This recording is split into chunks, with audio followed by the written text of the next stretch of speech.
जय हिंद मित्रांनो, कसे आहात तुम्ही? मी सौदी अरब मध्ये ऍज अ रजिस्टर नर्स म्हणून काम करतोय. खूप जणांचे मेसेज मला असे आले की सौदी अरब मध्ये ऍज अ रजिस्टर नर्स म्हणून काम करण्यासाठी काय काय करावं लागतं, तर इलिजिबिलिटी क्रायटेरिया काय आहे. तर त्याच्यासाठी तुमचं GNM किंवा BSc नर्सिंग झालेली पाहिजे. तुमचं कॉलेज जे आहे ते INC मान्य असलं पाहिजे, इंडियन नर्सिंग काउन्सिलच्या मान्यतामध्ये असलं पाहिजे. त्यानंतर तुमच्याजवळ व्हॅलिड रजिस्ट्रेशन पाहिजे. आणि सध्याची कंडिशन बघता मला असं वाटते तुमच्याजवळ कमीत कमी 2 वर्षाचा एक्सपिरियन्स पाहिजे. एजन्सी तुम्हाला म्हणतात की काही गरज नाही आहे, आम्ही फ्रेशर्सला पण घेऊ, आम्ही फ्रेशर्सला पण जॉब देऊ. पण खरं सांगू तुम्हाला तर इथं कॉम्पिटिशन खूप वाढले सध्याच्या कंडिशनला, कारण युरोपमधलं पूर्ण रिक्रुटमेंट बंद आहे.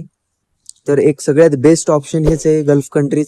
म्हणून इकडं सध्या तर खूप परेशानी आहे जॉबची.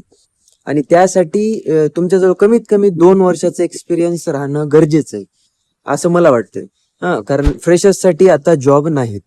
तुमची नर्सिंग कंप्लीट करा, झालेली असेल तर चांगल्या हॉस्पिटलमधून एक्सपिरियन्स घ्या. कमीत कमी 100 बेडचं हॉस्पिटल असलं पाहिजे.